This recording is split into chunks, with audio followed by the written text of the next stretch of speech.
Damas y caballeros, bienvenidos. Yo soy María Sanders, la directora ejecutiva de PAMS, una organización sin fines de lucro con sede en los Estados Unidos. Apreciamos profundamente su presencia esta noche en este webinar titulado Incremento de cáncer colorectal en poblaciones jóvenes. Este evento es posible gracias al auspicio de ASPEFAM y la Peruvian American Medical Society, la PAMS. Para dar inicio a este webinar, es mi placer presentarles a nuestra organizadora y moderadora, que es la doctora María Sjögren. Ella fue una previa presidente de PAMS y tiene el grado de médico cirujano egresado de la Universidad Nacional de San Marcos. La doctora Sjögren hizo su maestría de salud pública en Johns Hopkins University en Baltimore, Maryland. Es profesora asociada de medicina preventiva de Uniformed Services University of the Health Sciences en Bethesda, Maryland. La doctora Sjögren es una gastroenteróloga y hepatóloga en el Centro Médico Militar Nacional Walter Reed en Bethesda, Maryland, y con esa experiencia ha participado en misiones médicas de PAMS a través del Perú. La doctora Sjögren es miembro de la Academia Nacional de Medicina del Perú. La doctora es la directora de Educación Médica de PAMS y bajo su dirección estamos ofreciendo estos seminarios web sin ningún costo alguno a miles de médicos profesionales de salud y estudiantes de medicina en el Perú, Estados Unidos, y hemos tenido participantes de hasta 18 países. Así que es mi honor presentarles a la doctora Sjögren. Se le da la palabra, doctora Sjögren. Muchas gracias a Mari Sanders y un agradecimiento a los 4 colegas que me acompañan esta noche.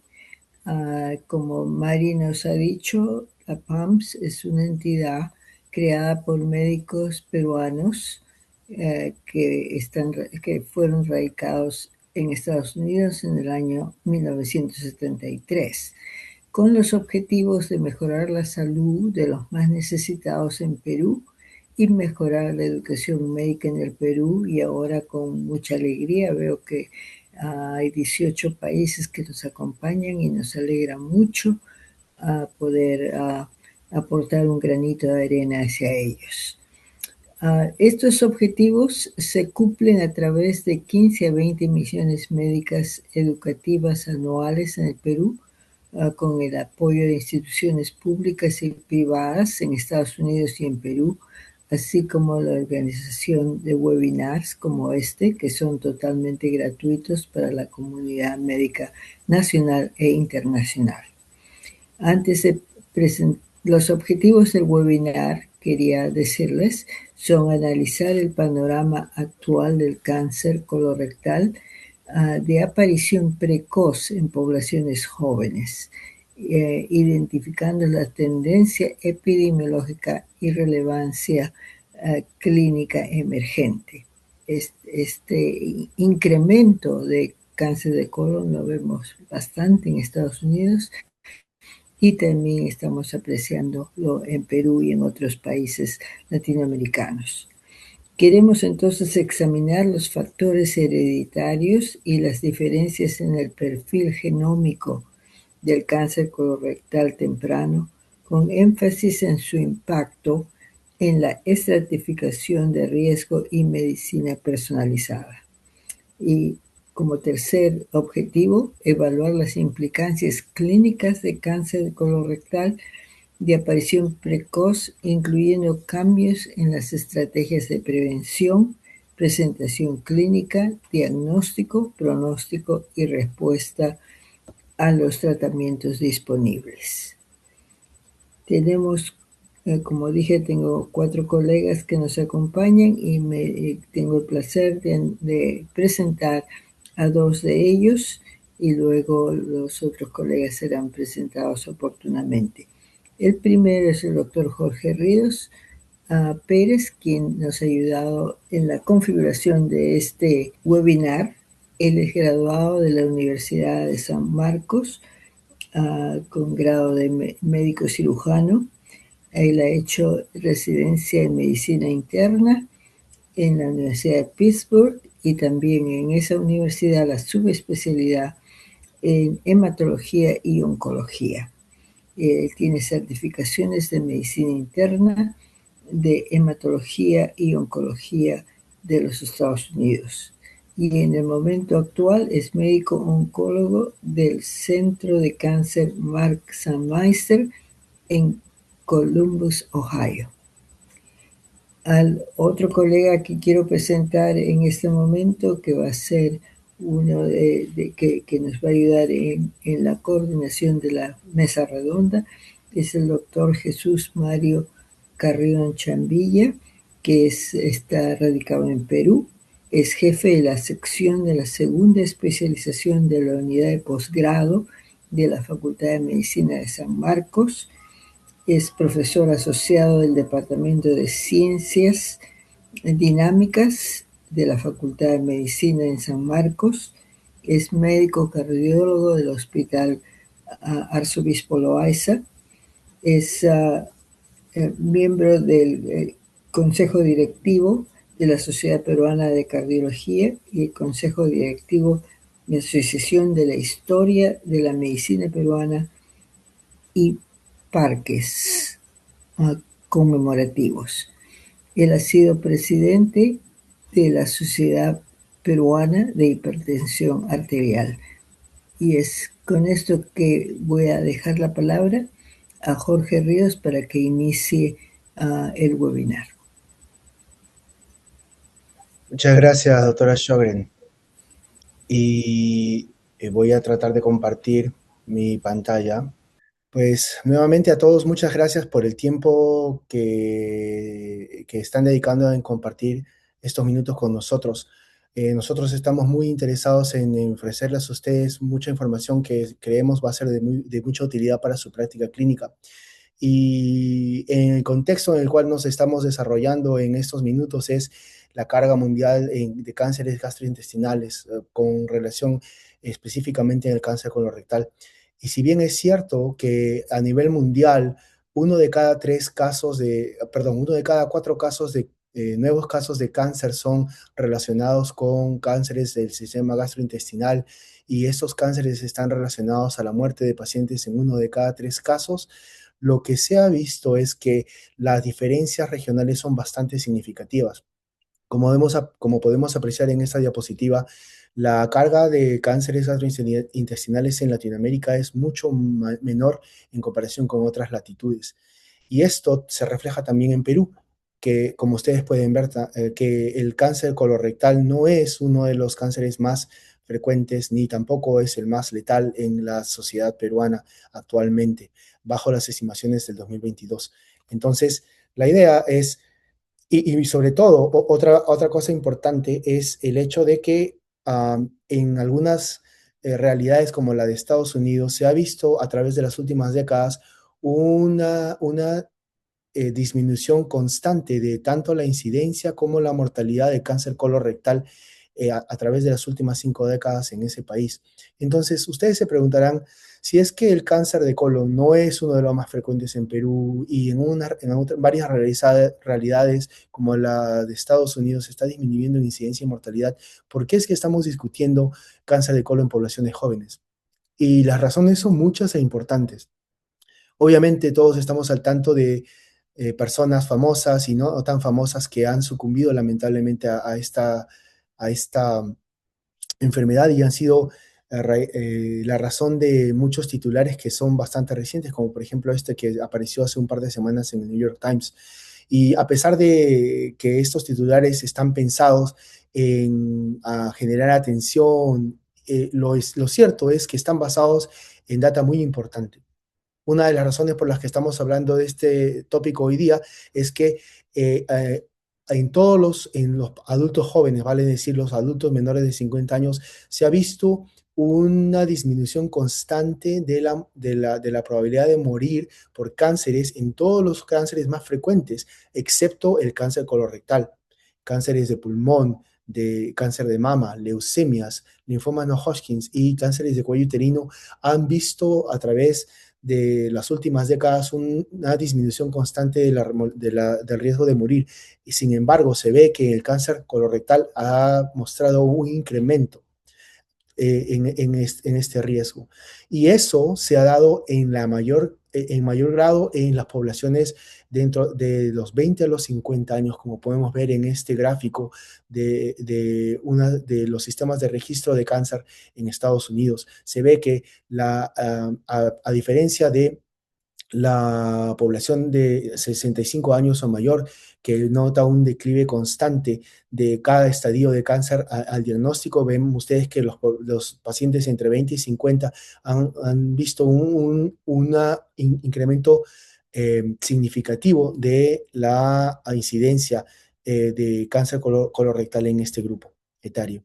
Y este es un fenómeno que no es dependiente de raza o de grupo étnico, como pueden ver en este otro slide que muestra claramente que el incremento de la incidencia de cáncer colorectal en adultos jóvenes es completamente independiente del grupo étnico al cual pertenecen los pacientes que están afectados por esta enfermedad.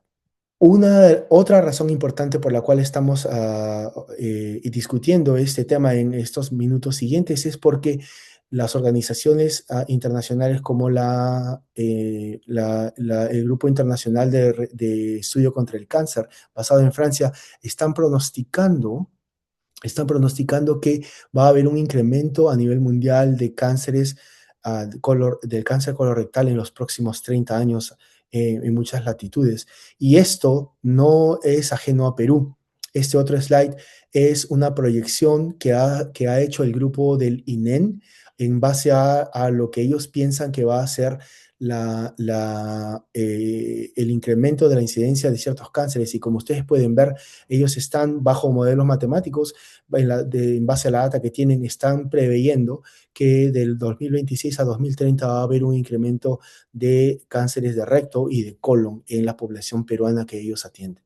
Entonces, todo esto tiene un impacto tremendo en cómo es que nosotros llevamos nuestra práctica clínica del día a día. ¿Por qué? Porque bajo esta perspectiva, los factores de riesgo que antes conocíamos como los clásicos, que están relacionados a cáncer de colon y cáncer de recto, no necesariamente están presentes en algunos pacientes, como vamos a ver más adelante.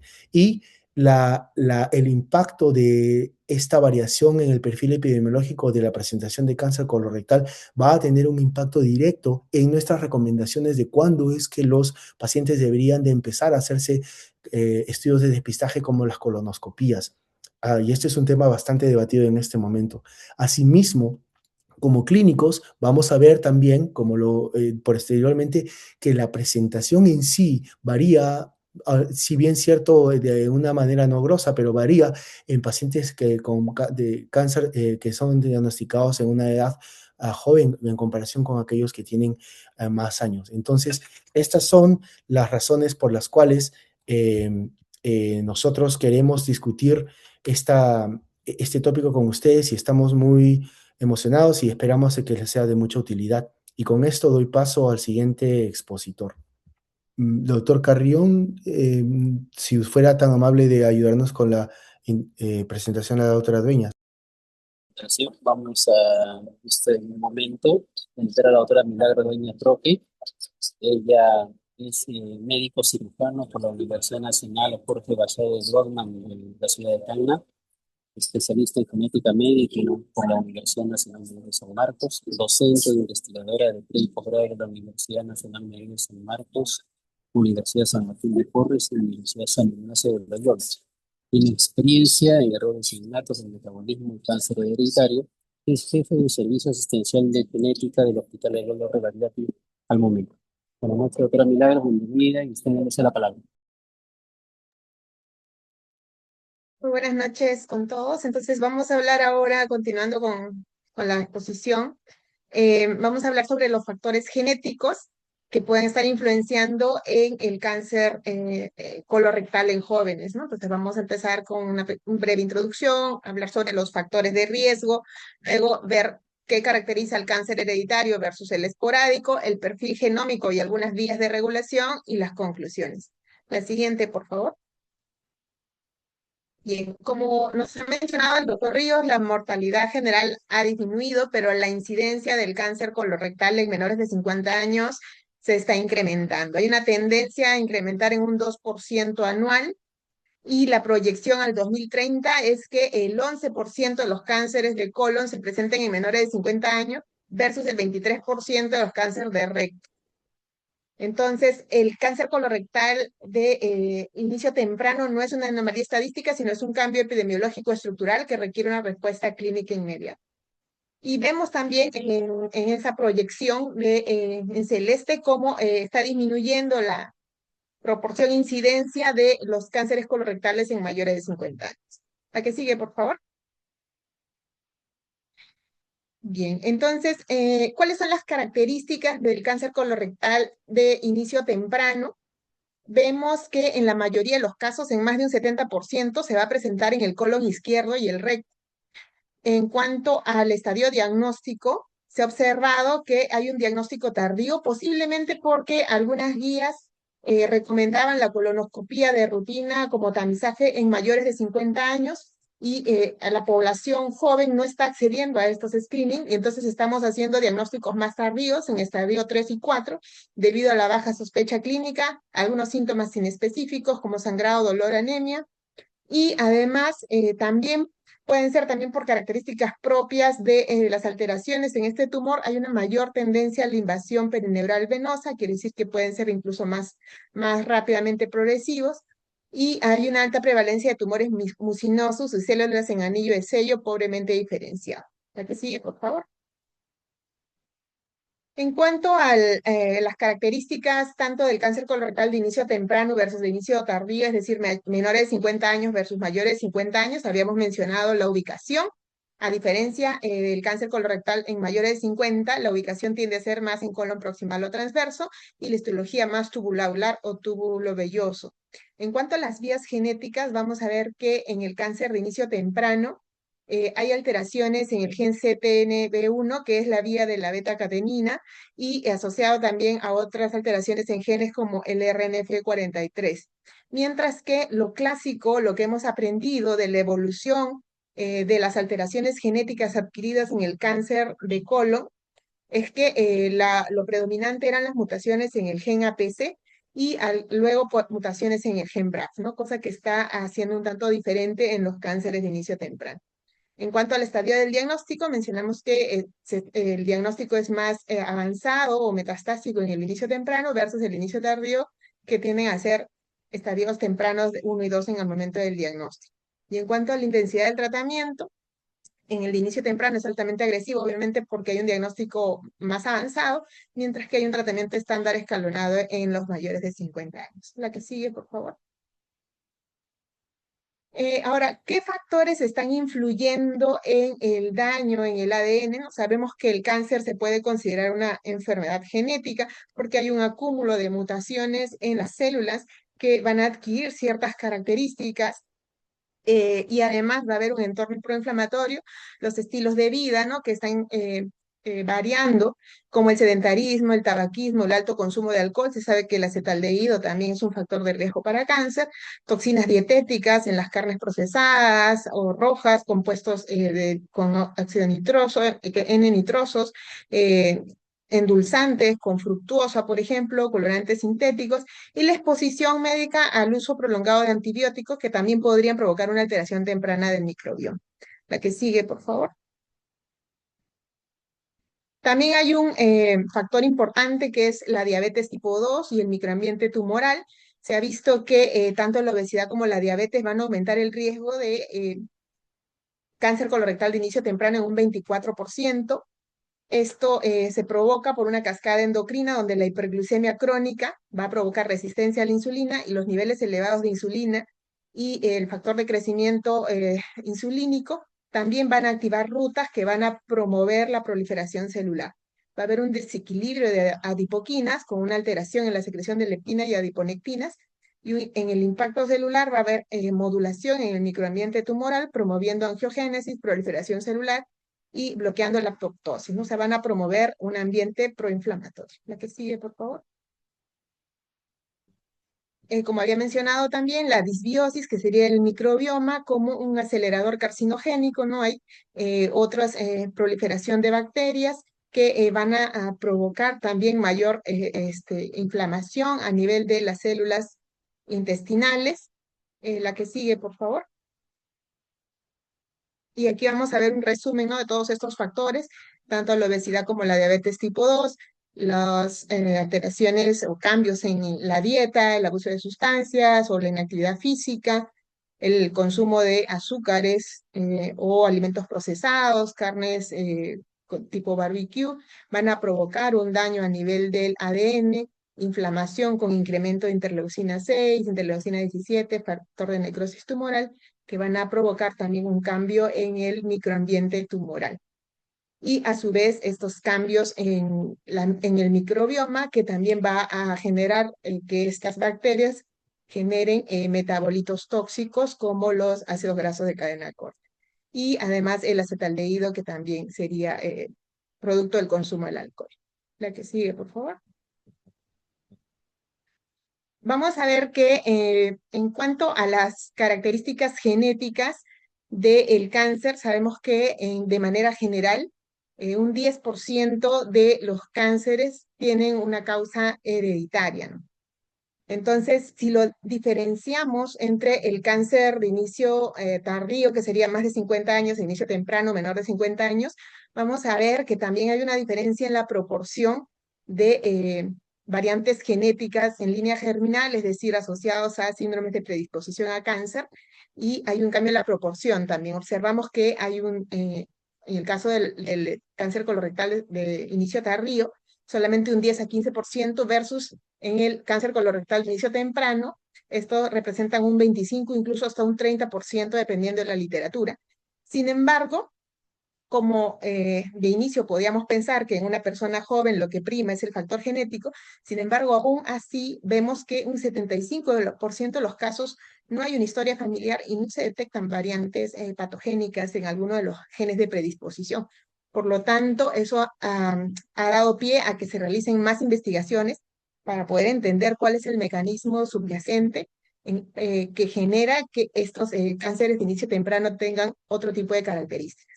Ahora, dentro de ese 25% que aún así es relevante, vamos a ver que en un mayor porcentaje son genes relacionados al síndrome de Lynch, que vendría a ser el cáncer colorectal hereditario no polipósico, y se asocian a genes como el MLH1 principalmente, MSH2, MSH6, entre otros. También otros síndromes de predisposición genética al cáncer, como la poliposis colónica familiar, o la poliposis colónica asociada a MUTI y otras alteraciones. La que sigue, por favor. Entonces vemos que en algunas literaturas dice 20%, otros dicen 30%.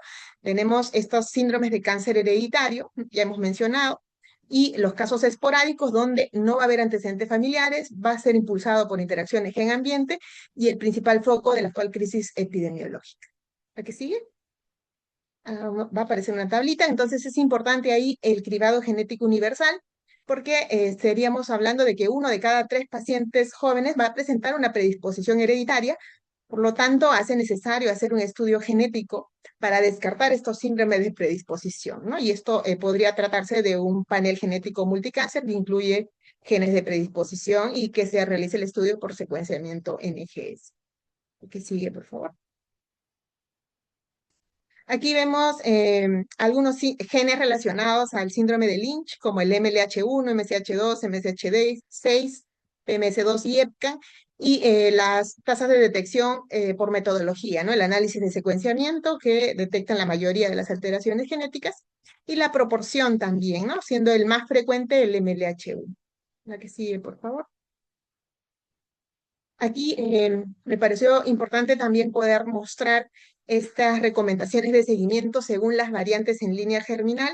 Si es que no hay mutación, por ejemplo, las guías antiguas mencionaban que se debía iniciar un seguimiento a la población general a los 50 años. Ahora vamos a ver que esto se está adelantando justamente por este cambio epidemiológico hasta los 45 años. Y en el caso del síndrome de Lynch, por ejemplo, esto es mucho más bajo, es alrededor de los 20-25 años que se inicia la colonoscopía como seguimiento y se repite cada 1 a 2 años. Igual con la poliposis colónica familiar, donde los pólipos incluso aparecen en la adolescencia y el inicio es mucho más temprano, alrededor de los 10 a 15 años aproximadamente, y se repite cada 1 a 3 años. Y así con otros síndromes de predisposición. La que sigue, por favor. Esto es simplemente para mostrar cuál es la diferencia en el perfil genético del cáncer de inicio temprano versus el inicio tardío. Como mencionábamos, los libros en general siempre nos mostraban que la línea o la mutación primaria era la pérdida de APC, o la de lesión 5Q-. Sin embargo, en el cáncer de inicio temprano eso no ocurre. Más bien hay una disminución de la alteración en el APC y un incremento de otras vías, como la vía de la beta-catenina y la vía del PIK3C. Vamos a verlo en un esquema más adelante, la que sigue, por favor. Aquí podemos ver una imagen que nos muestra la vía de la beta-catenina a la izquierda, ¿no? Recordando que la beta-catenina es una proteína que evade o hace que la célula evite la apoptosis y por lo tanto si se activa va a haber mayor proliferación, mayor sobrevida y por lo tanto mayor tumor, ¿no?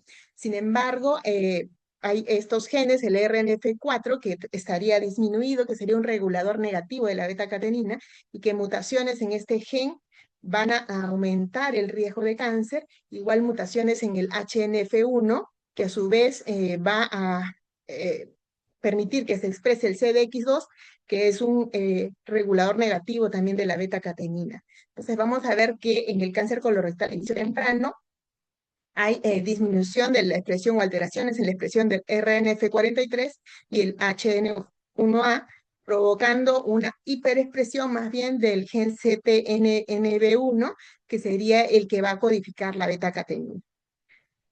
Por otro lado, hay otra ruta también que es la que tiene que ver con el factor metabólico. Recordamos que la insulina y la diabetes tipo 2 y la obesidad, va a haber hiperinsulinismo, y este hiperinsulinismo va a activar esta otra ruta del PI3K, y hay otros reguladores, genes supresores tumorales, como el PTEN, el PHLPP1 y el PXW7, que a su vez inhiben la expresión del PI3K, del AKT y del mTOR, y al estar mutados, estos genes supresores tumorales, pues no van a promover que se exprese también esta área y a su vez haya mayor proliferación. La que sigue, por favor. Bueno, esto es una imagen que nos muestra esta vía de la alteración de la vía WNT beta-catenina, y en la vía de cáncer colorectal de inicio temprano van a destacar alteraciones únicas en este gen que codifica la beta-catenina y una falla en la regulación del RNF43. La que sigue, por favor. Vimos también la otra vía en la cual había una hiperactivación del PI3K y la vía AKT-mTOR por el hiperinsulinismo, ¿no? En esta vía está directamente entrelazada con la señalización de insulina, explicando biológicamente por qué la obesidad y la dieta occidental van a ser más letales en pacientes jóvenes. Entonces aquí es importante también el control de la glucosa, del hiperinsulinismo y el control metabólico para prevención del cáncer en personas jóvenes. La que sigue, por favor. Entonces tenemos estas diferencias genómicas del cáncer colorectal, tanto inicio temprano como inicio tardío. Uno de ellos es la vía WNT beta-catenina, que en el caso del estadio temprano está impulsada por mutaciones en el RNF43, sería el regulador negativo, y alteraciones en el gen que codifica la beta-catenina, que es el CTNNB1, mientras que en el inicio tardío está predominantemente impulsado por mutaciones en el gen supresor tumoral APC. Luego, en la vía PI3K-AKT hay una hiperactivación frecuente, producido por mutaciones en el gen PIK3, y también pérdida de expresión de los supresores tumorales como el PTEN y PHLPP1, que está fuertemente vinculado a factores metabólicos e hiperinsulinemia, mientras que en el cáncer de inicio tardío hay menor dependencia primaria de esta vía para la iniciación tumoral. Y también pueden haber menor frecuencia en el inicio temprano, menor frecuencia de mutaciones BRAF, que son típicas más bien del cáncer colorectal y que son mutaciones que siguen a las del APC. Mientras que en el estadio tardío, pues se caracteriza, además de las mutaciones en el APC, por mayor prevalencia de mutaciones en el BRAF. La que sigue, por favor. Bueno, entonces podemos concluir que el cáncer colorectal de inicio temprano aumenta en un 2% anual y genera una gran pérdida de años en la vida productiva. Hay diferencias moleculares claras con el cáncer del adulto mayor de 50, incluyendo menor frecuencia de expresión o alteraciones en el APC y BRAF y una mayor relevancia en alteraciones en RNF43 y la vía PI3K-AKT. Y conociendo que hasta el 30% de los pacientes tienen mutaciones germinales, esto hace necesario que se haga un cribado genético universal a los pacientes con cáncer colorectal en estadio temprano. Muchas gracias por su atención y doy pase al siguiente expositor. Muchas gracias, doctora Dueñas. A continuación, el doctor Gustavo Kishimoto nos va a hablar acerca del impacto de la aparición precoz del cáncer colorectal y las medidas preventivas, presentación clínica y diagnóstico, con énfasis y comentarios en el microbioma.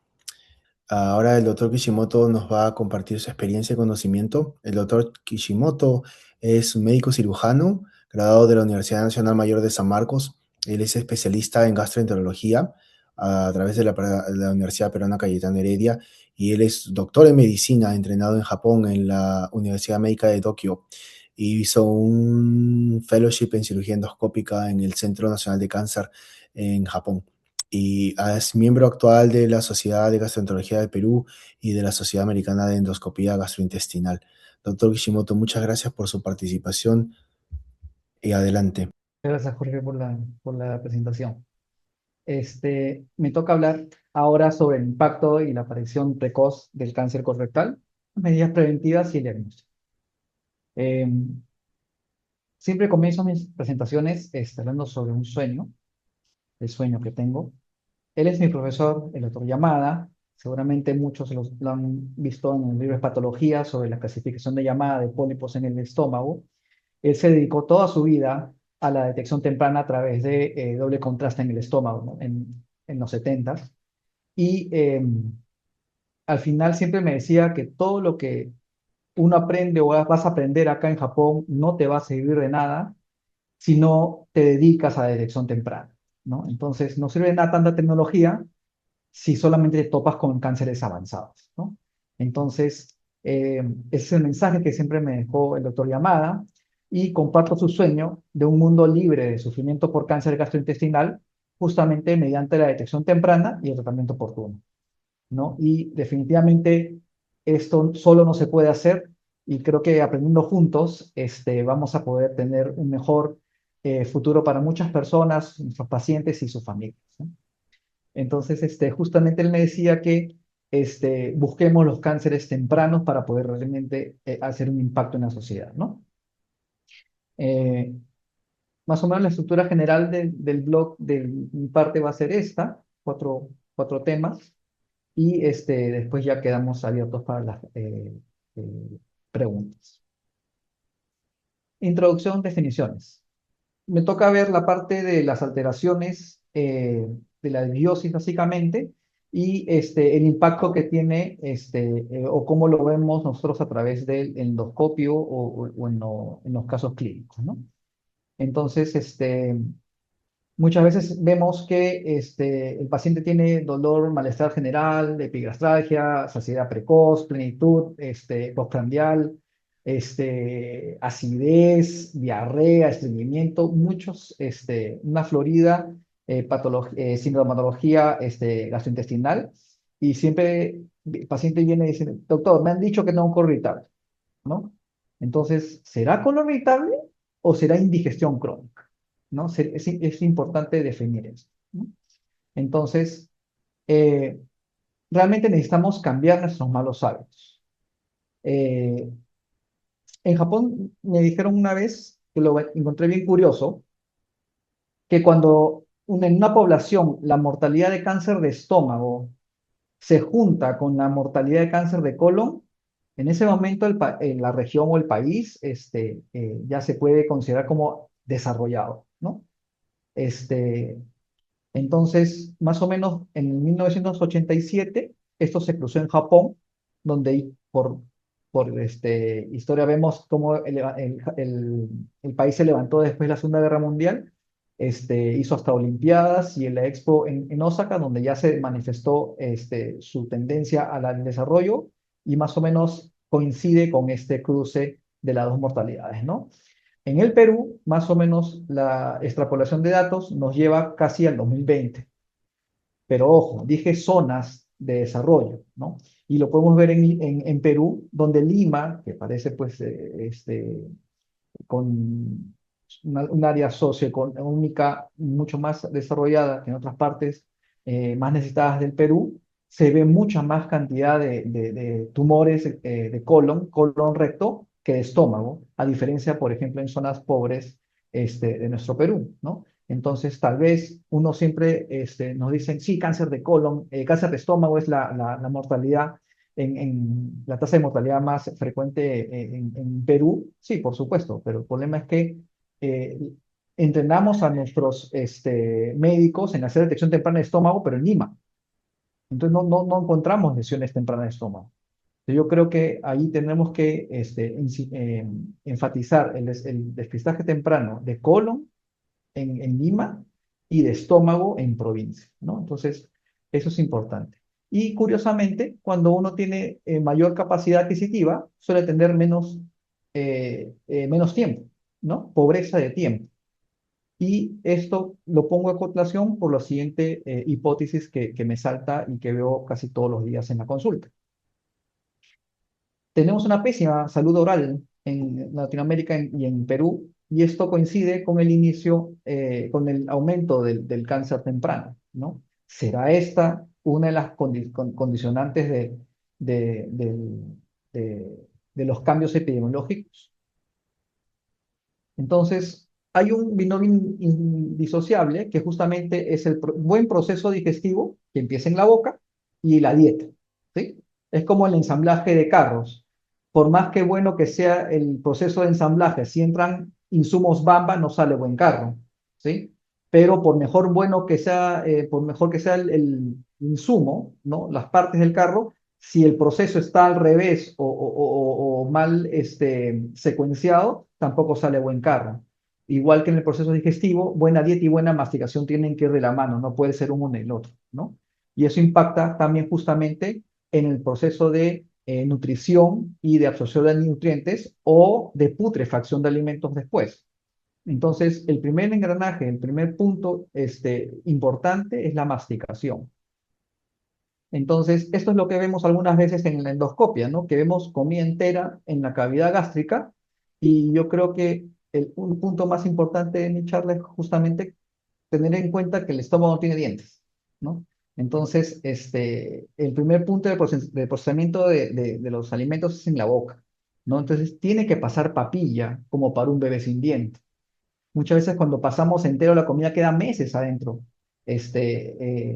atrapada en los intestinos, y justamente ese es el problema, ¿no? Tenemos, no sé si a algunos les gusta el anticucho, y muchas veces el anticucho pasa pues entero, ¿no?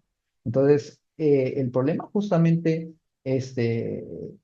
la comida entera que no podemos digerir adentro y eso inflama, queda horas en el estómago, en el intestino puede quedar días, meses en el intestino. Entonces, eso va impactando en el microbioma, ¿no? Muchas veces, pero doctor, yo defeco todos los días. Sí, claro. O sea, igual en un nido de pájaro, la lluvia pasa, el huevo se queda, ¿sí? Entonces, muchas veces tenemos gran cantidad de alimentos mal digeridos en el intestino, ¿no? ¿Será eso el causante de cáncer? ¿No? Muchas veces nos decían, un profesor me decía, si ustedes hacen un experimento de dejar un centímetro cúbico de la mejor carne que encuentren en el supermercado y al costado ponen cubos de 1 centímetro de diferentes verduras en la ventana de su cocina, después de una semana, ¿cuál apesta más? Por supuesto, el de la carne, ¿no? Entonces nos decía, para que vean cuántas toxinas produce una carne podrida frente a verdura podrida, ¿no? Y eso ocurre adentro. Entonces yo me ponía a pensar, ¿cuándo fue la última vez que comí anticucho? Eso tiene más de 1 centímetro cúbico, ¿no?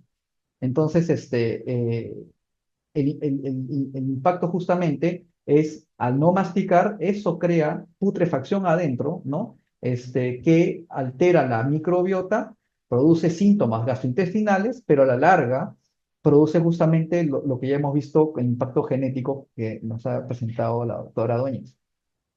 Diferente que la comida empiece a pasar fina, ¿no? Como papilla y pueda tener una adecuada digestión, ¿no? Entonces, eso en cuanto a la masticación y como le decía, la otra clave es la dieta. Entonces, en Perú comemos rico, tal vez no saludable, ¿sí? Y comemos rico porque justamente casi todo tiene arroz, papa y alguna pequeña cantidad de proteína insignificante de vegetales, ¿no?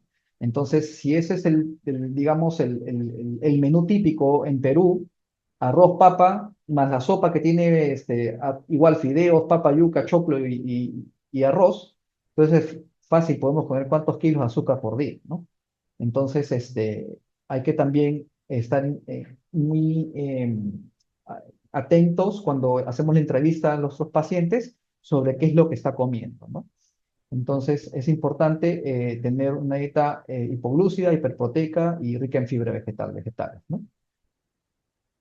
En cuanto a los lácteos, eso también muchos dicen, no, pero y el calcio, ¿dónde va a tener el calcio mi hijo, no? Bueno, el toro no crece por la leche, crece por forraje.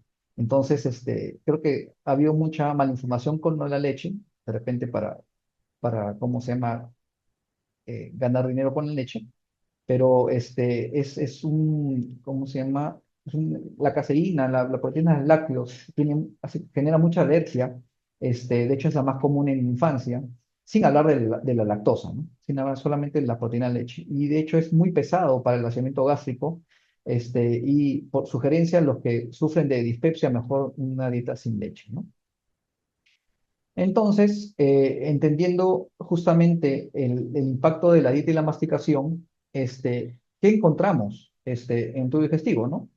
Como ya mencionaron, lo típico de un cáncer, bueno, puede ser rectoraje, melena, alteración súbita de los hábitos intestinales o anemia, ¿no? Pero lamentablemente eso no ocurre pues en pacientes jóvenes, ¿no? Es bastante diferente. Entonces, justo en la semana pasada, mi compañero del colegio, casi 50 años, en el ángulo hepático, no tanto en el colon de izquierdo, encontré este tumor.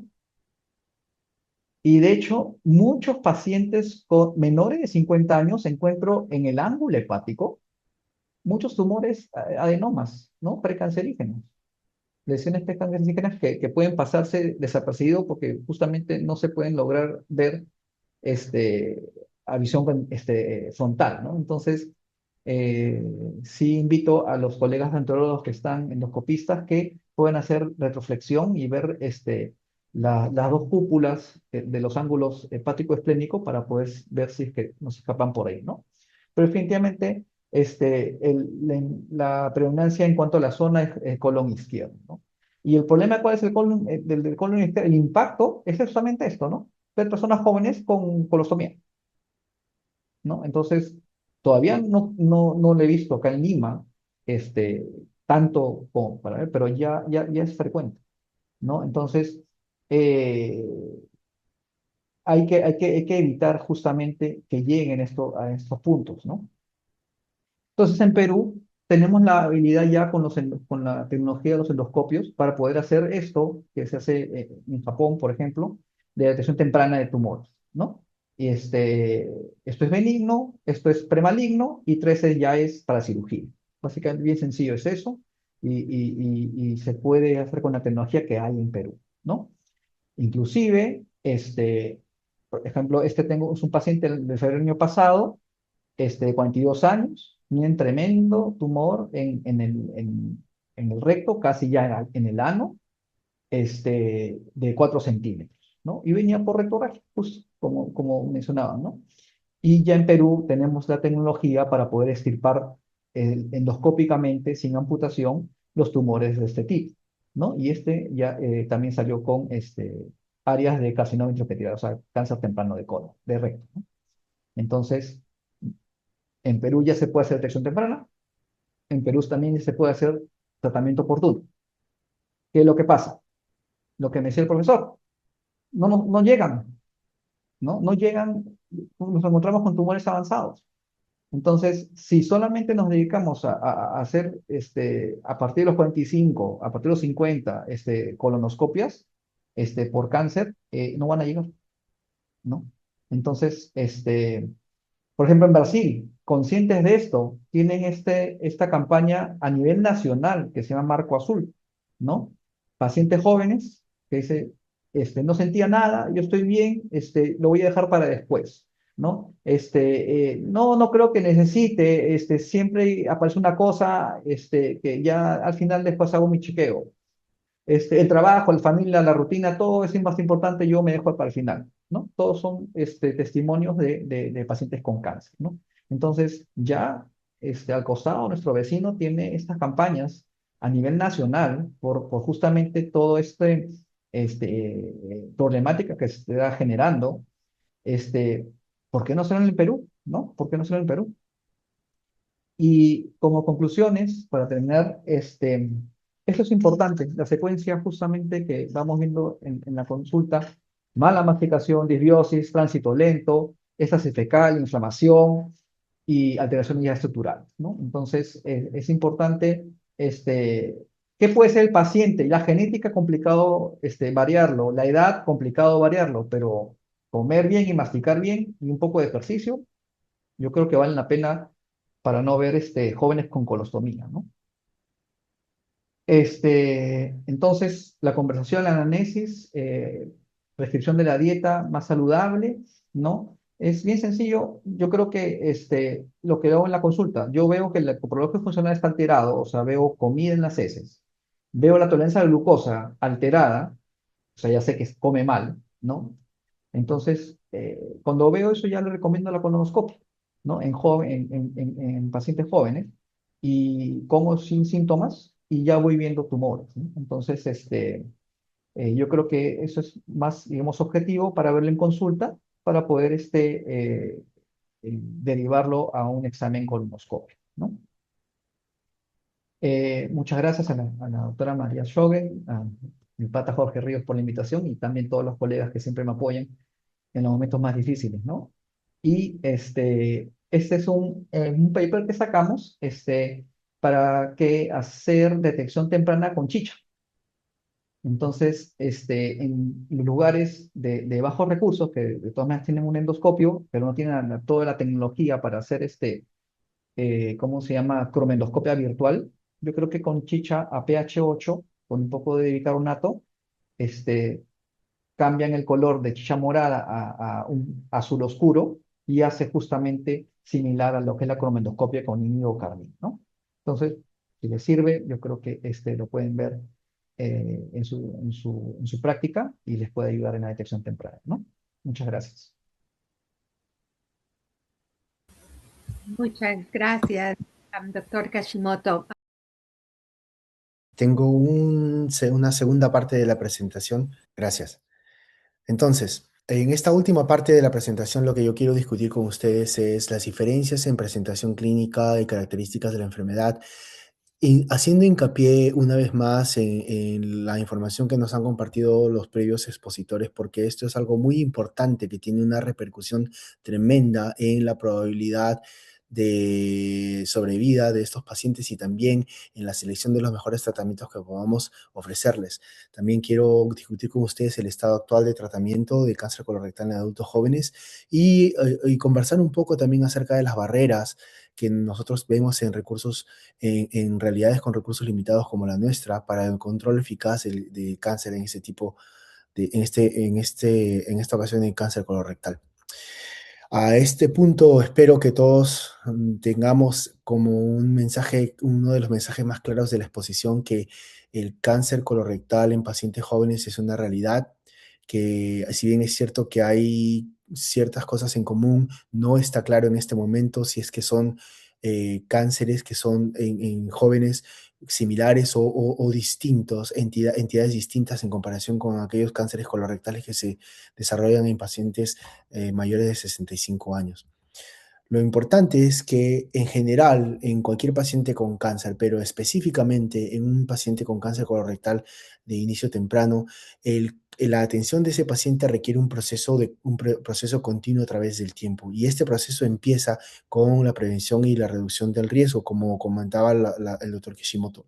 Y en ese sentido, si bien es cierto que, como comentaba la doctora Dueñas, hay factores de riesgo que están bastante clásicamente relacionados con el desarrollo de cáncer colorectal, lo que nosotros vemos en la práctica clínica con pacientes que tienen ya un diagnóstico confirmado de cáncer colorectal a inicio temprano, es que muchas veces, en una proporción importante de nuestros pacientes, nosotros no vemos esos factores de riesgo que están clásicamente vinculados a un incremento en el riesgo de cáncer colorectal, como por ejemplo un obesidad, la presencia de uso de tabaco o consumo excesivo de alcohol.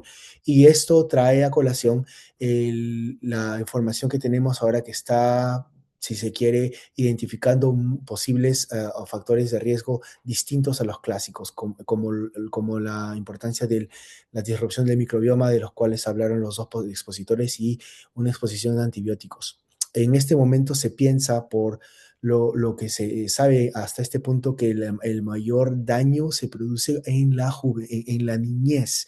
Y esto es algo que vale la pena recalcar, porque es muy importante que todos estos hábitos más saludables de dieta, de masticación y demás, sobre los cuales nos comentaba el doctor Ishimoto, tienen que ser inculcados temprano en la niñez, en nuestros niños, para evitar las consecuencias a futuro. En cuanto a diagnóstico, recalcarles también que, como dijeron los expositores, la sintomatología es distinta. Vale la pena decir que desde el punto de vista de los médicos oncólogos, que vemos a pacientes que ya tienen un diagnóstico confirmado, las observaciones que se han dado a través de las últimas décadas es de que, si bien es cierto que los síntomas en general son bastante inespecíficos, vemos cierta diferenciación entre los síntomas de presentación en pacientes que tienen cáncer de colon a inicio temprano, que incluyen síntomas distintos a los que vemos en los pacientes con 65 más. En la práctica clínica de oncología, nosotros estamos mucho más acostumbrados a ver personas que tienen anemia, que son microscópicas, pero que aparecen y hacen el diagnóstico porque no se entiende de dónde sale la anemia ferropénica, o molestias en el estómago que no necesariamente son tan específicas. Sin embargo, como ustedes pueden ver en las series reportadas al momento, casi la mitad de los pacientes con cáncer de colorectal de inicio temprano tiene una presentación que incluye el sangrado intestinal en forma de hematoquesia y dolor abdominal, que en la mayoría de casos tiene que ver con características específicas, como un dolor agudo en ciertas localizaciones, sobre todo en la parte izquierda del abdomen. Y esto hace que, como lo decía el doctor Kishimoto al inicio, estos síntomas, que en ciertas medidas no son específicos, pueden generar un retraso en el diagnóstico, y se calcula que en promedio hay un retraso de 4 a 6 meses en pacientes con cáncer de colon en estadio de edad temprana, en cuestión al retraso del diagnóstico inicial. Y esto, como lo decían los expositores anteriores, tiene que ver con la biología de los tumores. El cáncer de colorectal de inicio temprano se da mayormente, está localizado en el lado izquierdo del colon, vale decir, el colon descendente, el sigmoide y el recto. Y esto se traduce en lo que vemos nosotros en series epidemiológicas donde vemos un incremento bastante significativo en cáncer de recto y en cáncer de colon sigmoides y de colon descendente, que son los que tienen la mayor influencia en la transición epidemiológica de la que nos hablaba la doctora Dueñas. Y esto se ve también en los estadios. Como les mencionaba, los cánceres de inicio temprano se dan en la mayoría de veces en estadios ya metastáticos o en estadios en los cuales hay un compromiso ganglionar, a diferencia de lo que se ve en las personas en los adultos mayores, en los cuales los tumores se detectan en estadios más precoces. Todo esto tiene una implicancia tremenda en cómo es que nosotros abordamos un paciente con un diagnóstico reciente de cáncer de colon. Porque, como lo decía la doctora Dueñas, hay una proporción importante de pacientes que tiene alteraciones patogénicas en líneas germinales, vale decir, estos trastornos hereditarios que se pueden transmitir de generación en generación. Pero este reconocimiento de que, que hay una diferencia entre la proporción de pacientes que tienen estas variantes patogénicas de línea germinal que son diagnosticados en edades tempranas en comparación con aquellas personas que tienen más de 65 años es importante, y las series son bastante disímiles, pero como les ha mencionado la doctora Dueñas, hasta casi un tercio de las personas de adultos jóvenes que son diagnosticados de cáncer colorectal tienen variantes patogénicas en líneas germinales, y esto tiene un impacto directo en la necesidad de saber el perfil tumoral, la carga tumoral, la carga genética o el perfil genético tumoral en los pacientes antes de tener un tratamiento, antes de desarrollar un tratamiento, como lo vamos a ver en un momento. Ahora, la doctora Dueñas también nos habló de que la mayoría de pacientes que tienen cáncer colorectal que se presentan en edades jóvenes son de presentación esporádica. Sin embargo, como todos sabemos y como lo mencioné ella también, esto quiere decir que hay unas mutaciones a nivel somático, y estas mutaciones parece que tienen un patrón distinto en los pacientes que tienen cáncer de inicio temprano en comparación con los pacientes que tienen un cáncer en estadios posteriores. Y esto vale específicamente en el caso de la inestabilidad por microsatelital, que es una consecuencia de las mutaciones en las proteínas de reparación de genes que nos mencionó la doctora Dueñas, MLH1, PSM2, MLH6. Esas proteínas y esa inestabilidad microsatelital tiene una frecuencia mucho más grande en pacientes jóvenes. ¿Y por qué es importante esto? Es porque esto nos ayuda mucho a la parte de tratamiento. Como ustedes bien lo saben, en décadas pasadas, los pilares de tratamiento de cáncer eran considerados la cirugía, la radioterapia y la quimioterapia, pero en la actualidad los pilares del tratamiento de cáncer también incluyen la manipulación del sistema inmune y la terapia dirigida contra dianas moleculares como partes muy importantes del cuidado de cáncer. Y en este aspecto es cuando la parte de la inestabilidad microsatelital es muy importante, porque eso está relacionado con las terapias que alteran la función del sistema inmune. En este momento, nosotros, en el caso específico de cáncer colorectal, vemos que hay una interacción supresora negativa entre las células tumorales y las células T citotóxicas, y eso se debe al efecto supresor de estas proteínas que se expresan en la superficie de las células tumorales.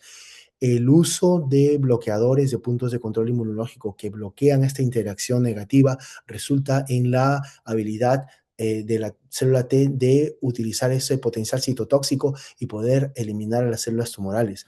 Y esta habilidad es mucho más marcada en las personas que tienen inestabilidad por microsatélites, y al punto en que en este momento no hay pacientes que tengan cáncer de recto o cáncer de colon en los cuales se pueda hacer un plan de tratamiento al inicio sin tener una idea de cuál es el estado de la inestabilidad por microsatélite de los tumores. Un cirujano, un radiooncólogo o un oncólogo médico no puede determinar en este momento, en la actualidad, un plan de tratamiento específico para un paciente si es que no conocemos el estado de la inestabilidad de macrosatélite de estos tumores, tanto en el caso de cáncer de recto como en cáncer de colon. Y esto es porque, como les mencionaba hace un momento, la presencia de inestabilidad por microsatélites hace que la probabilidad de respuesta a estos bloqueadores de puntos de control inmunológico sea muy superior, al punto en que no solamente en la enfermedad avanzada, como lo vemos en este slide, sino también en casos de estadios tempranos, sea un componente muy importante de nuestro armamentario de terapéutico. ¿Y por qué? Porque funciona muy bien. Esto es tomado de uno de los papeles seminales de bloqueadores de puntos de control. Y en esto ustedes pueden ver que los cirujanos nos dan el caso, este viene del grupo del Memorial Sloan Kettering, en el cual pacientes que han sido tratados por 6 meses con bloqueadores de puntos de control tienen una respuesta tremenda, en este caso una respuesta completa a estos agentes, como pueden ver, ya sea en la inspección endoscópica con una desaparición de las anormalidades en la mucosa, así como también las anormalidades en las resonancias del recto y la intensidad de la actividad en los scan por tomografía de positrones. Y estos beneficios no solamente se dan en el corto plazo, en el tiempo en el cual estos pacientes reciben el tratamiento, que son aproximadamente 6 meses, sino también los beneficios y los resultados se dan a largo plazo. Esta es otra publicación del mismo grupo del Sloan Kettering y otros países adicionales en los cuales se ve la gran respuesta de pacientes que tienen tumores sólidos, que tienen inestabilidad microsatelital. En este gráfico específico, los pacientes están representados por cada línea y los pacientes con cáncer colorectal están representados en color celeste. Y ustedes pueden ver que la mayoría de esos pacientes tienen una respuesta completa a las terapias y esta respuesta se mantiene en el tiempo y en el momento de esta publicación habían pacientes que han ido 5 años sin evidencia de trastornos tumorales, al punto en que en este momento se está debatiendo bastante si es que esos pacientes realmente necesitan cirugía o no. Otros avances en la terapia de cáncer de colon es la terapia dirigida a dianas moleculares. Y esto tiene que ver con las mutaciones somáticas de las cuales nos hablaba la doctora Dueñas al inicio. Específicamente las mutaciones en el gen BRAF, que se puede, tratar directamente con estas terapias dirigidas y que adicionado a quimioterapia nos está dando resultados muy importantes en cáncer avanzado en este momento. Así como pueden ver, hacer un tratamiento personalizado en el 2026 de cualquier paciente con cáncer colorectal, pero sobre todo en un paciente joven, requiere de un análisis exhaustivo de la carga tumor, del perfil mutacional de los tumores, y eso requiere la disponibilidad y la asequibilidad de estos tipos de estos test que son muy importantes para nuestras decisiones de tratamiento y clínicas en este momento. Y algo importante también es que hay, gracias a Dios, muchos sobrevivientes, pero en general, cuando se empezaron a detectar este incremento, esta variación epidemiológica del cáncer colorectal, se vio que los pacientes jóvenes tenían una mayor frecuencia de cánceres de etapa avanzada y tenían una mayor incidencia en tumores bastante agresivos. Y esto, como grupo, resultó en los reportes iniciales de una peor supervivencia global y una peor supervivencia libre de progresión en pacientes jóvenes comparados con pacientes que tenían el cáncer detectado a edades mucho más avanzadas. Pero esto es básicamente una consecuencia de que se están detectando estos cánceres a estadios más tempranos. Lo importante de llevar en esto de la sobrevida es que estadio por estadio, los pacientes con cáncer colorectal jóvenes tienden a tener un pronóstico igual o mejor que pacientes que tienen cánceres colorectales que han sido diagnosticados en edades más avanzadas. Ahora, como lo mencionaban también los expositores anteriormente, las consecuencias en la vida y de los sobrevivientes a cáncer colorectal que son detectados cuando jóvenes es muy importante, no solamente por el hecho de que la presencia permanente de una ostomía tiene implicancias importantes para la imagen de cada persona, sino también para otros temas como por ejemplo la infertilidad. La mayoría de cánceres de recto requieren algún tipo de radiación y eso acarrea un incremento muy grande de infertilidad en las mujeres que son sometidas a radiación y disfunción sexual en ambos sexos. Y no solamente eso, hay que recordar que cuando se habla de pacientes jóvenes, estamos hablando de pacientes que tienen 40, 50 años, pacientes que están en la cúspide de su productividad económica. Entonces, un diagnóstico de cáncer colorectal a esa edad tiene consecuencias significativas porque, por ejemplo, en el caso de cáncer rectal, la parte de radiación y quimioterapia que por lo general se da antes de cirugía, cuando el cáncer está localizado, es bastante extensa y puede demorar varios meses inclusive. Y después de eso, la cirugía y el postoperatorio también toma tiempo y uno está hablando de un largo tiempo para una persona que no puede estar percibiendo dinero y eso a veces resulta en la pérdida de trabajo y con el impacto directo no solamente en el paciente, sino también en la familia. Para terminar, quiero hablar de esto, y esto es porque, como ustedes bien saben, todo lo que yo les he mencionado en base a la posibilidad de utilizar bloqueadores en puntos de control inmunológico o los avances de los cuales los tres expositores hemos hablado, se dan en realidades en las cuales nosotros tenemos acceso a estas terapias y a estos análisis, pero lamentablemente muchos de nuestros compatriotas tienen un acceso limitado y esto genera barreras para el control de cáncer que son bastante difíciles de sobrellevar.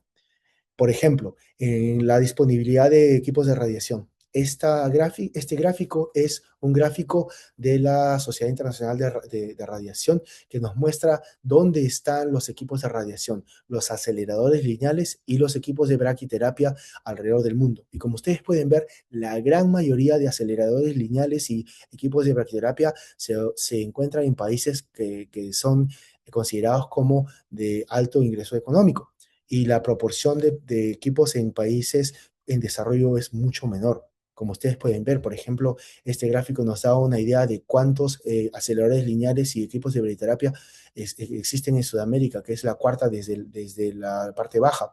Y eso empalidece en comparación con la cantidad de aceleradores lineales que se encuentran en América del Norte o en Europa. Y esto no es obviamente ajeno a la región y es bastante palpable en el Perú. Esto viene del grupo del INEN que reportó el alcance, el potencial alcance en cuestión de cuánta población podría beneficiarse de los equipos existentes en el Perú. En el lado izquierdo ustedes ven el gráfico A, el alcance poblacional de los aceleradores lineales que están a cargo del MINSA. En el gráfico B son los que están a cargo en salud. Y como pueden ver, la potencial población que se puede beneficiar de estos servicios es muy, muy poca. Inclusive en el gráfico C, si ustedes consideran todos los aceleradores lineales que pertenecen a entidades privadas, inclusive considerando eso, hay muchas regiones en el Perú que tienen una poca probabilidad de beneficiarse de esta tecnología. Y esto es obvio porque fuera de Arequipa, Trujillo y Huancayo, la gran mayoría de pacientes que están en provincia solamente tienen acceso a aceleradores lineales a través de entidades privadas. ¿Y cuáles son las cosas que nosotros podemos hacer para poder sobrellevar estas barreras? Primero, y creo que es lo más importante, como sociedad debemos de tratar de priorizar intervenciones de alto impacto y que sean rentables a nivel nacional. Como, como proveedores de salud individuales, enfoquémonos en aumentar nuestra educación y empezar con esfuerzos de concientización del público para que nadie crea que una persona joven no puede desarrollar cáncer de pulmón y para estar alertas y poder aconsejar a nuestros pacientes de la mejor manera. Tenemos como sociedad también tratar de desarrollar programas de cooperación a nivel regional y nacional, y como emprendedores, que yo sé que hay muchos en esta charla, tenemos que tratar de encontrar programas que sean innovadores en el tema de financiación para poder hacer que estas terapias nuevas y estos test que son muy importantes en este momento sean más accesibles a nuestros compatriotas. Y con esto les agradezco su atención y doy paso a los moderadores. Muchas gracias a Mari, muchas gracias a los ponentes, una brillante exposición. Y tenemos algunas preguntas. Pido al doctor Carrión que se una para que me ayude a moderar la mesa redonda. Tengo algunas preguntas que las voy a poner. Una es la colografía, o sea, la colonoscopía mediante un CT scan. ¿Es comparable a una colonoscopía? ¿Se podría esto tal vez ayudar en los problemas de acceso a ser estudiados para cáncer de colon? O otra posibilidad, ya que nos dicen los ponentes que la mayoría del cáncer de colon en las personas jóvenes está en el colon izquierdo, una sigmoidoscopía flexible que es más barata, menos trabajo para el paciente, inclusive no tiene que sedarse, puede venir a la clínica, hacerse el estudio y regresar a casa o a su trabajo. ¿Cómo ve esto, doctor Kishimoto? Doctora, gracias. Interesante la pregunta. La colonoscopia virtual, ¿no? A través de la tomografía, es muy importante tanto en la colonoscopia como en la tomografía, la limpieza del colon, ¿no? Es muy importante eso. Y en sí, si está bien preparado el colon, en la tomografía, si mal no recuerdo, con 256 multidetectores, podrían encontrar lesiones mayores de 5 milímetros. En Japón lo había visto eso. No sé cómo estarán los multidetectores ahora, si es mucho resolución, porque era para investigación, o son menores de 64, pero eh, los estándares que he visto para investigación en Japón era mayores de 5 milímetros. Entonces, tumores menores, que suelen ser más agresivos también en pacientes jóvenes, se pueden perder, ¿no? Y de repente en la colonoscopia virtual dicen, ah, ya no hay nada, o habían heces y está escondido la lesión por ahí, se nos pasa, ¿no?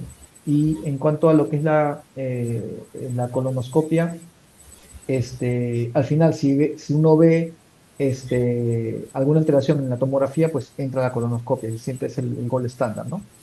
Eh, en Japón veíamos que en sí, no sé si el paciente aguantaba más, aunque yo, yo ya me he hecho colonoscopia con el sistema japonés y aquí con otros colegas, definitivamente ayudar a remangar el colon sobre el colonoscopio ayuda para el confort del paciente, ¿no? Entonces, se puede hacer fácilmente sin anestesia, colonoscopia completa, no tanto una sigmoidoscopia, porque justamente se nos van a pasar los tumores de colon derecho. Pero sí, en nuestro medio es más barato la sigmoidoscopia y creo que puede ser accesible para una población, ¿no? Aunque sí tengo un caso de un paciente de 19 años, el más joven que he tenido, que tenía un poco de sangrado por hemorroides. Cuando entré, le había preparado para sigmoidoscopia, ¿no? Y como estuvo limpio, seguí, avancé, y encontré un tumor de 2 centímetros en colon ascendente. Entonces, no es frecuente, no es frecuente, pero si ya se va a hacer un examen de colon, preferible ya hacerlo completo, ¿no? Es, digamos, hacer la teoría que me hicieron a mí, ¿no? Este, pero bueno, es dependiendo de la situación y la adaptación en el medio que nos movemos, ¿no? Gracias. Doctor Carrión, en cualquier momento si tiene preguntas que hacer, yo tengo una para la doctora Dueñas. Pregunta si en Perú hay algunos lugares de soporte para el chequeo genético, si es que hay clínicas genéticas como tenemos en Estados Unidos. Bien, sí, tenemos servicios de genética en algunos hospitales nacionales, tanto en el Seguro Social, en el Hospital Almenar, en el Hospital Rebagliati y el Hospital Sabogal, y en el Ministerio de Salud, en el INEN, que está enfocado, ¿no?, a problemas de cáncer. En el caso de los hospitales del seguro son servicios generales, así como vemos cáncer hereditario, vemos también otras condiciones genéticas raras.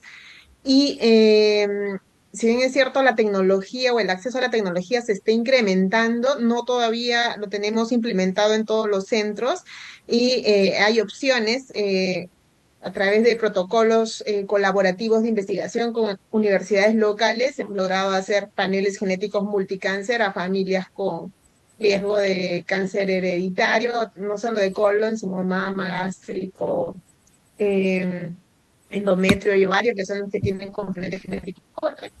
Y si no es con fondos de investigación, también hay otras opciones de acceso como tercerizaciones, por ejemplo, contratar como servicios. Al menos eso lo hemos estado haciendo en el Seguro Social. Y en el INEN sí sé que tienen ya tecnología y que están haciendo localmente algunas pruebas, pero también otras las mandan con su investigación a Estados Unidos, me parece. Muy bien. Jorge, pregunta a una colega si es que se puede utilizar la sangre oculta en heces como un diagnóstico. Se ve mucho en televisión, sobre todo acá en Estados Unidos, propaganda de una compañía que les mandan una cajita a la casa, al domicilio, y luego ellos hacen su colección de heces y la mandan de nuevo por correo, y se supone que eso es suficiente para descartar un problema de colon de cáncer. ¿Qué piensas tú? Bueno, es uno de los tópicos que me hubiese encantado poder tener un poco más de tiempo para hablar sobre eso. En realidad lo que se está buscando con ese tipo de ensayos y pruebas no es la presencia de sangre, sino es la presencia de DNA tumoral.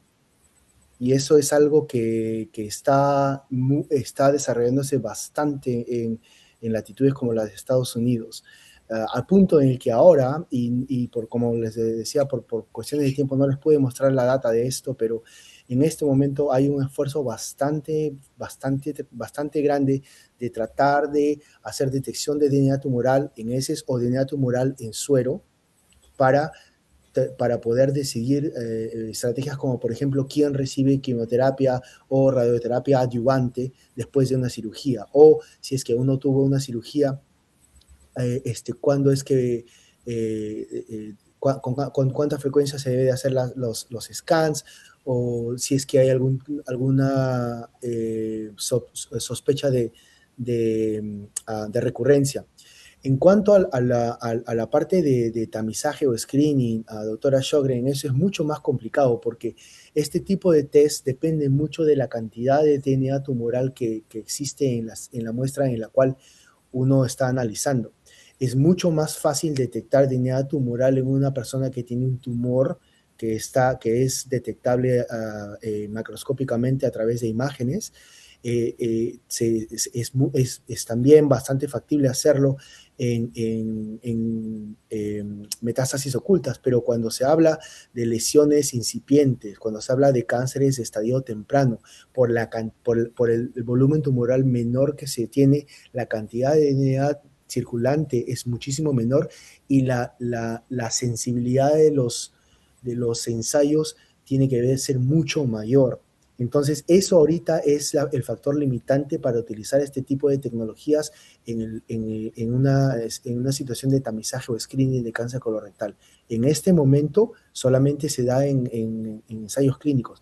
Y dicho sea de paso, justo hace 2 semanas se publicó una de estas compañías de las cuales usted está mencionando que hacen un anuncio, que tuvo un anuncio en el Super Bowl, en el Supertazón, sobre este tipo de test, publicaron los resultados que tenían en el estudio de fase 3 que hicieron, y fueron negativos. Y la razón que se cree por la cual esos estudios de detección de TNA tumoral circulante fue negativo es porque la sensibilidad que tiene el ensayo que ellos utilizan no está todavía suficiente como para detectarlo al punto de poder utilizarlo como prueba de screening.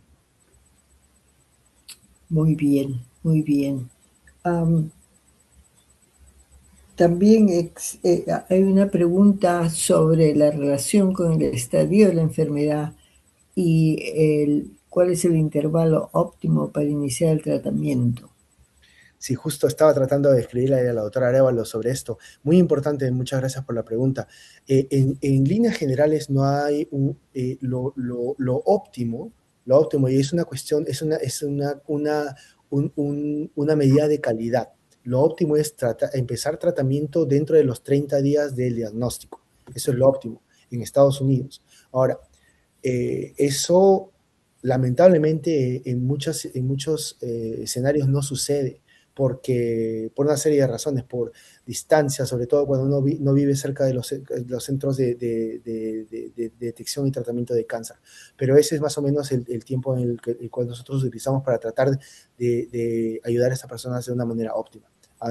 La segunda parte de la pregunta era cuál es la validez o la utilidad de los estudios de estadiaje cuando existe un retraso de varios meses del inicio terapéutico. Lamentablemente, eso es algo que en muchos casos se tiene que repetir, sobre todo. Y esto no es una cuestión no hay nada mágico acerca de 3 meses en comparación de 2 o de 4, pero como consenso dentro de la parte de oncología médica y radiación, una persona que tiene un estudio de estadiaje que tiene más de 3 meses de haberse hecho, es recomendable hacer un estudio de estadiaje nuevamente para estar seguro de que uno no ha tenido un avance en la progresión de cáncer. Gracias. También preguntan si es que debido a lo que se aproxima el incremento anual de 2% en cáncer de colon en gente joven. Ahora tenemos en Estados Unidos 45 años como la edad de empezar a hacer colonoscopías. En Perú creo que escuché que son los 50. ¿Qué piensas tú? ¿Debe ser a edad más precoz o se tiene que hacer un tamizaje con personas de riesgo? ¿Cuáles son tus pensamientos? Sí, la pregunta va dirigida para mí. A mí me encantaría también saber qué es lo que piensa la doctora Dueñas y el doctor Kishimoto. De mi parte, es una cuestión que tiene que ver mucho con recursos y así también como conciencia. Y eso es el problema. En Estados Unidos, por ejemplo, para que ustedes tengan una idea de cómo se dio esto de la edad de 45, la primera propuesta para bajar la edad de 50 a 45 vino de la Sociedad Estadounidense de Cáncer, de American Cancer Society, en el 2018, y vino como una propuesta a través de modelos matemáticos que predecían en ese momento el incremento de cáncer de colorectal en pacientes jóvenes, pero no con data clínica, y por eso fue rechazada inicialmente por el USPS Task Force y por el Departamento de Salud de Estados Unidos, porque estaba basado en un modelo matemático. Pero y tuvieron que pasar 5 años desde la propuesta inicial de la American Cancer Society para que sea aceptada, cuando estuvo un poquito más de eso. Y la razón por la que se rechazó al inicio es porque, a pesar de que el modelaje era bastante sólido matemáticamente, el costo como país era tan oneroso para el Departamento de Estado que se entró en una cuestión política de no saber si es que se podía incrementar el costo para hacer el pago, para desembolsar el pago de los seguros que se tenían. Esa fue la historia de cómo se dio la bajada de la edad en Estados Unidos. Y así como en Estados Unidos, cualquier país va a tener que pensar mucho en cómo hacer eso. En el Perú, de mi posición, yo lamentablemente no practico en el Perú, pero como clínico, mientras antes mejor, como si yo tuviera la posibilidad de estar en un cargo directivo como ministro de Salud, tendría que pensar y hacer un análisis de costo-beneficio. Y no estoy en una posición de comentar sobre eso. Gustavo, usted que está en Perú y que practica Sí. gastro en nuestro medio, ¿qué piensa? Bueno, a mí en Japón el seguro es universal, ¿no? El paciente asume 30% de cualquier costo y el Estado 70%, ¿no? Entonces, no sé si por ahí sacan los fondos adecuados, pero es política de Estado que a toda la población general, sin antecedentes, a partir de los 40 se hace anual examen endoscópico, ¿no? Y los que no quieran, examen doble contraste, ¿no? Porque, digamos, muchos pacientes ya adultos mayores se han acostumbrado a hacer el chequeo con doble contraste. Y es más rápido, más sencillo, se echan, toman el bario y se hagan 5 fotos y ya tienen todo mapeado a grosso modo, ¿no? Pero ya con la introducción de la endoscopia, bueno, pues es mucho más certero, más, digamos, más preciso, pero a partir de los 40. Sí tienen antecedentes familiares a partir de los 35. Ahora, en Perú, me dicen, doctor, pero me han dicho que haga mi chequeo en 10 años, 5 años, ¿no? Porque en Estados Unidos es así, ¿verdad? Entonces, y yo le digo, Eva, ¿y usted, cada cuánto se hace el Papa Nicolau? Todos los años, doctor. O sea que se cuida de un cáncer y del que sí tiene antecedentes que le he sacado un adenoma, ¿no se va a cuidar todos los años? ¿Será que es por plata? O sea, no al pata del paciente, pero ¿será que es el sistema que no tiene los fondos para soportar ese tipo de screening? ¿No? Entonces, si vemos el impacto en el costo o vemos el impacto social de la persona, de la familia productiva, ¿no? O sea, ahí, digamos, coincido con Jorge, o sea, al final es plata. Entonces, yo muchas veces justo comentábamos con Jorge, oye, yo a cada vez que tengo una patología de un paciente menor de 50, lo posteo en el chat de WhatsApp que tenemos de la promoción de la facultad, ¿no? Este, Tratando de pues, incitar a que se hagan chequeo, ¿no? Pero después me dice, oye, tantas personas, ¿y por qué tan jóvenes les colonoscopio, no? Es que les encuentro, ¿no? Por eso decía, yo uso mucho el copro funcional y la tolerancia a la glucosa. Si ambos están alterados, le indico la colonoscopia. Y semanalmente veo tumores, adenomas, casi toda la semana, ¿no? Entonces, yo creo que por ahí puede ser un parámetro que pueden usar, digamos, objetivo para poder indicar, hacer un screening colonoscópico o en todo caso, si en cierta cantidad de meses, 3 meses, 6 meses, sigue teniendo alteraciones, pues indicarlo oportunamente en la colonoscopia, ¿no? Felizmente ya se cuenta con colonoscopia, de repente no tantos exámenes genéticos que debe ser oneroso o tratamientos más caros con un cáncer avanzado, pero de repente una colonoscopia que pueden encontrar oportunamente un tumor, de repente no tan grande y algo que se pueda solucionar más temprano, yo creo que sí está accesible ahorita en Perú, ¿no?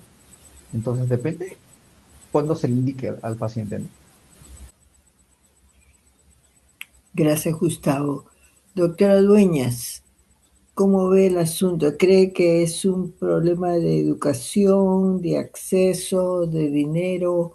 Y también pregunta uno de nuestros internos si el Thevenon es un predicador diagnóstico para cáncer de colon.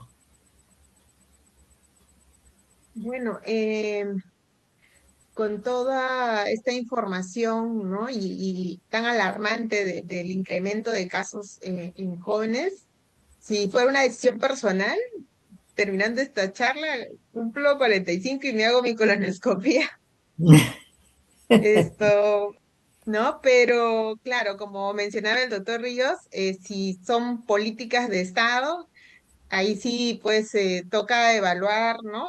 La cantidad de casos, si hay regiones de repente donde se da este incremento y que haya que priorizar o no. Sin embargo, también revisé que en algunos estudios mencionaban que sí era costo efectivo estas intervenciones y prevenían tanto mortalidad como morbilidad. Entonces sería un punto a considerar. Em, y en cuanto a las pruebas de Tevenon, creo que no soy la más indicada para poder responderlo. Quizás el doctor Gustavo podría mencionarlo. No hemos hablado mucho, pero hay otras pruebas. No sé si en Estados Unidos están disponibles unas pruebas. Claro, mencionó creo el doctor Río sobre el ADN tumoral libre en heces. Y también hay otras pruebas epigenéticas también en heces y algo más específico que el Tevenon que podría también ayudar a detectar la sangre en heces. Ujú. Ujú. El Cologuard también pregunta. Gustavo, Sí. cuéntanos del Tevenón y del Cologuard. ¿Qué te parecen? Eh, Definitivamente son propuestas que tienen su sensibilidad, su especificidad, que llaman de ahí a la consulta privada general, van al especialista, ¿no? Entonces, sí es una, digamos, una herramienta diagnóstica para la consulta general, ¿no? Igual que la colonoscopia virtual, si es que el paciente no desea hacerse un examen de colon, ¿no? Más que nada es la preparación, lo más engorroso, ¿no? Pero igual todos tienen las herramientas ahorita factibles en el mercado en Perú, es justamente el Tevenon, sensible y ¿cómo se llama? También hay, ¿cómo se llama? Inmunológico, el Tevenon inmunológico, ¿no? Que aumenta la sensibilidad, pero ¿cómo se llama? El Cologar no lo he escuchado en Perú, en Cologar no lo he escuchado en Perú. Este, de ahí yo prefiero, bueno, como endoscopista, hacer la endoscopia, ¿no? La colonoscopia para poder ya definir bien y ya tener la biopsia o la resección, ¿no? Entonces, digamos, depende de lo que encuentre el paciente o el médico en general en su entorno, ¿no? De su práctica, ¿no? Muy bien. Doctor Carrión, ¿alguna pregunta de parte suya? Sí, doctora María, buenas noches con todos. En realidad estoy escuchando muy atentamente las presentaciones, las preguntas y las respuestas que se han ido virtiendo. Y permítame en tal caso hacer algunas pequeñas reflexiones y de repente una pregunta también en el momento. Definitivamente brillantes las presentaciones. Creo que abre a una serie de análisis que se puede hacer. Por ejemplo, yo recuerdo mucho que nos decían que en esta situación que la población está viviendo mucho más tiempo, la posibilidad de detección de cánceres va a aumentar. Y de hecho eso ha ocurrido, ¿no? Pero en esa mirada como que nos ha ido llevando a pensar tal vez que es la población adulta la única que estaría, digamos, en este riesgo del cáncer y no parece ser que perdíamos de vista a esta población joven que también en realidad tiene un riesgo de cáncer como se ha manifestado. Entonces ahí es una variación, creo yo, en la mirada que uno debe tener de los pacientes, de las personas que atiende, donde aún no siendo mayor o adulta, sin embargo, las posibilidades de cáncer están ahí y por lo tanto estos tamizajes deberían hacerse para hacer las detecciones también en esa población en riesgo. Otro aspecto que me parece importante viene vinculado a la formación. Se hablaba de la posibilidad de cánceres de tipo gástrico en unas regiones, de colon en otras, y eventualmente entonces esto impacta en los planes de formación de los estudiantes de pre o posgrado sobre aquellos contenidos que se deberían dar a ellos para que puedan atender mejor a la población de la región donde ellos desarrollan ya su proceso de trabajo, de atención hacia la población. Y otro aspecto interesante, importante que se desprende, creo, de esto es la necesidad de formar especialistas en determinadas áreas, ¿no? Por ejemplo, el componente, el estudio genético. Nosotros lamentablemente en el país tenemos muy pocos programas digamos, oferta de vacante para genetistas. Es más, nuestra Universidad Nacional Mayor de San Marcos recién ha aperturado una vacante de genética después de muchos años de intento. Y entonces, sin embargo, este tipo de profesionales va a ser importante o es muy importante. Sin embargo, en esta velocidad de formación seguramente no vamos a poder llegar a tener estos especialistas distribuidos a nivel del país. De igual manera, el tema de la implementación de infraestructura, equipamiento, de tal manera que se pueda llegar a desarrollar todos esos procesos de tamizaje, de inversión que se ha comentado que definitivamente es fundamental. Son decisiones políticas también, decisiones de Estado, de ver hasta dónde yo invierto para poder salvaguardar la salud de la población. Y dicho eso, de repente una pregunta para alguno cualquiera del panel que lo pueda contestar. Durante la presentación escuché de que el cáncer colorectal tenía un componente cierto genético, pero había un gran componente que era la mayoría donde no había este tipo de patrón, ¿no? Los casos esporádicos, donde no había un antecedente familiar. Entonces mi pregunta va en el sentido de si existiese alguna diferencia o si se conoce alguna diferencia respecto del patrón clínico de repente de este tipo de cáncer en estas dos variantes, digámoslo así. Y también durante la presentación se escuchó sobre que la presencia o detección de estos marcadores podría ser importante para orientar el tratamiento. Siendo que en esta población no tenemos marcadores genéticos, digámoslo así, entonces, ¿cómo guiaríamos el manejo terapéutico en este subgrupo que es el mayoritario de cáncer de colon rectal jóvenes o precoces? De repente yo podría dar mi comentario, sería que em, de la segunda parte, doctor Carrión, el análisis de las mutaciones presentes en un tumor, las somáticas y las germinales, pero sobre todo las somáticas, se hacen en base a diferentes tipos de tecnologías. En Estados Unidos, por lo menos, se tiene el acceso a lo que se llama tecnología de secuenciación de nueva generación o de la siguiente generación, que en resumidas cuentas es básicamente hacer análisis de de alteraciones en varios genes en muchísimos genes al mismo tiempo para cortar pasos, ¿no? Entonces uno puede básicamente calibrar qué tantos genes quieres investigar, cuáles son los genes que quieres investigar, y las plataformas comerciales tienen un panel bastante grande compuesto de cientos de genes que ellos detectan. Esos paneles son distintos dependiendo de cuál plataforma comercial uno utiliza, pero en general cubren la gran mayoría de genes que tienen relevancia clínica, y muchos genes que no tienen necesariamente relevancia clínica, pero que pueden ser importantes en el futuro. Entonces, el acceso a eso en Estados Unidos es mucho más fácil. En Perú no existe, hasta donde yo sé, plataformas comerciales con presencia en Perú. La doctora Dueñas, estoy seguro que va a poder comentar mucho más en eso que yo, pero esa sería una de las maneras, la más, no necesariamente factible, pero es la más eficaz de tratar de recabar toda esa información. Y esa información es factible para determinar qué terapias son las mejores de las que están disponibles, tanto en pacientes con cánceres colorectales jóvenes como en aquellos que se han detectado en edades más avanzadas. Y con eso dejo a la doctora Doñas por si quiere complementar mi comentario. Sí, bueno, en relación a las pruebas genéticas, vi también una pregunta sobre qué genes pedir.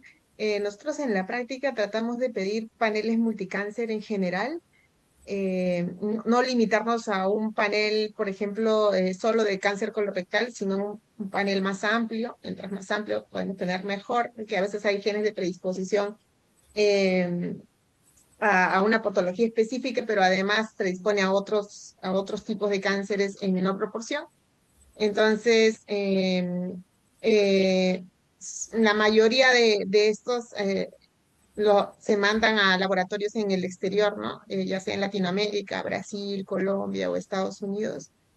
Em, y que lo que tengo entendido es que también hay dos tipos de reactivos, ya cuando uno habla de secuenciamiento NGS, que son para diagnóstico in vitro, que tienen ya la categoría de diagnóstico, y otros que son de investigación. La mayoría de los que hacen incluso acá in situ, por ejemplo en el INE, entiendo que son de investigación por el costo, porque ya cuando tienen esta categoría de diagnóstico, para diagnóstico in vitro, tienen un costo más elevado, entonces lo que las hace un poco inaccesibles, ¿no? Em, bueno, básicamente es eso. No sé si al respecto de la prueba necesitaban alguna información adicional. Bueno, agradecemos al panel, brillantes las exposiciones, agradecemos a la audiencia, muy buenas preguntas, nos hemos entretenido por 2 horas y ojalá que podamos realizar con el esfuerzo algo mejor para nuestras poblaciones. Les agradezco mucho, igualmente agradezco a María Sández, a Fabiola Raura por su ayuda técnica y será hasta muy pronto que nos veremos en otro webinar. Gracias y buenas noches.